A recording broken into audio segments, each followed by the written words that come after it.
আসসালামু আলাইকুম গাইস, সবাই কেমন আছেন? আজকে আমি চলে আসলাম মেট্রো স্ট্যান্ডে। তো এখানে এসে দেখি কি একটা ঝামেলা হয়েছে, কাউকে ভিতরে ঢুকতে দিতেছে না।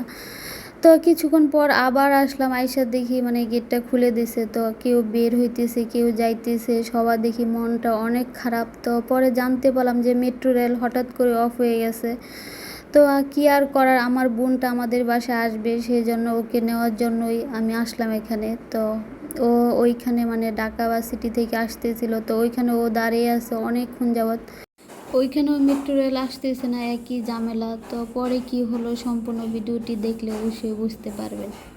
ওটাকে কিভাবে আনবো ভাবতেছি, সহজ রাস্তা বন্ধ হয়ে গেছে,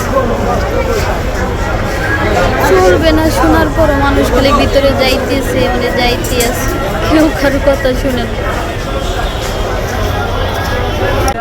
সবার সাথে সাথে আমার ইচ্ছে হইতেছে এখন ভিতরে যাই, চলন্ত সিঁড়িতে উপরে উঠবো, একবার নামবো, অন্তত এই সুবিধাটা তো বুক করা যাবে।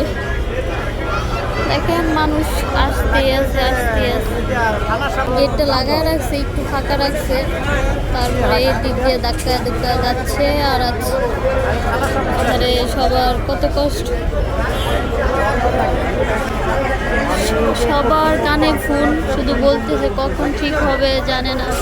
মানে সবার মাথার উপর আকাশ ভেঙে পড়েছে, শুধু অপেক্ষা আছি কখন দেখবো যে মেট্রোর উপর দিয়ে চলতেছে। আর কত দাঁড়ায় থাকবো, আমার মতন অনেকে এখনো অপেক্ষায় আছে। এই আপুটা অনেকক্ষণ আমার আগে থেকে দাঁড়ায় আছে। কষ্ট, সবার কষ্ট আর কষ্ট। এত কষ্টের ভিত্তে আরেকদিন খালি চামড়ার মানি ব্যাগ 150 টাকা 100 টাকা জ্বালাই এলাইতেছে। আমার মামার তো বোন মানে ওই ঢাকা সিটি থেকে আসতেছে, ও বলতেছে ওদের শোনাচ্ছে নাকি কার জানি টয়লেটে ছিল ইমার্জেন্সি, সেই জন্য অফ করছে। আবার এখানে শুনতেছি কি যান্ত্রিক ত্রুটির কারণে বন্ধ আছে, আল্লাহ জানে কি জন্য বন্ধ আছে। কখন জানি মানুষ ঝগড়াঝাটি লাইগিয়া দেয়। আমরা বাঙালি মানুষ অন্যের কথা এত বিশ্বাস করি না, তাই যাচ্ছি উপরে একটু ঘুরে আসি।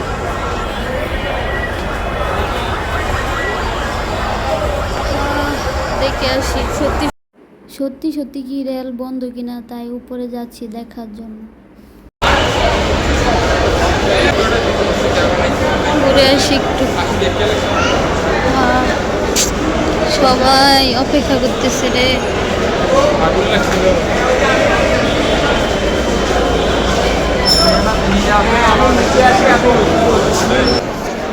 এদিকে মনে হয় তারা টিকিট দিতেছে না এখন, আবার অনেকে দেখি টিকিট কাটতেছে।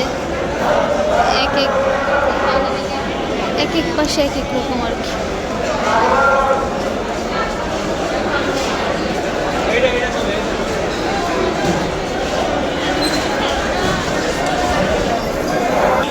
কি হচ্ছে এখানে, ঝামেলা হচ্ছে।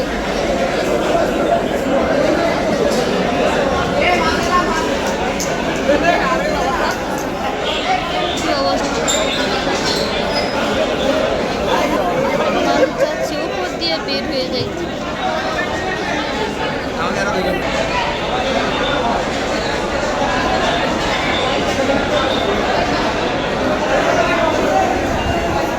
সব দেখা শেষ, এখন চলে যাচ্ছি। এখানে অনেক ঝামেলা হচ্ছে, আর ঝামেলার মধ্যে আমি থাকতে চাই না। আমি দেখি এখন আমার বোনকে কিভাবে আনা যায়। সব বন্ধ করে দাঁড়ায় রয়েছে তারা।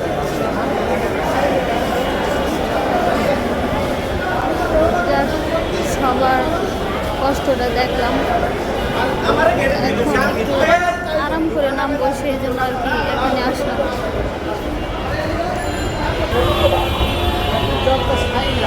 আরাম বলতে এটাই।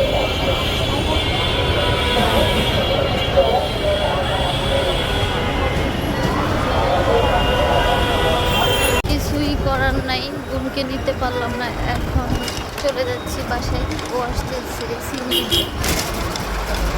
ছিল আমাদের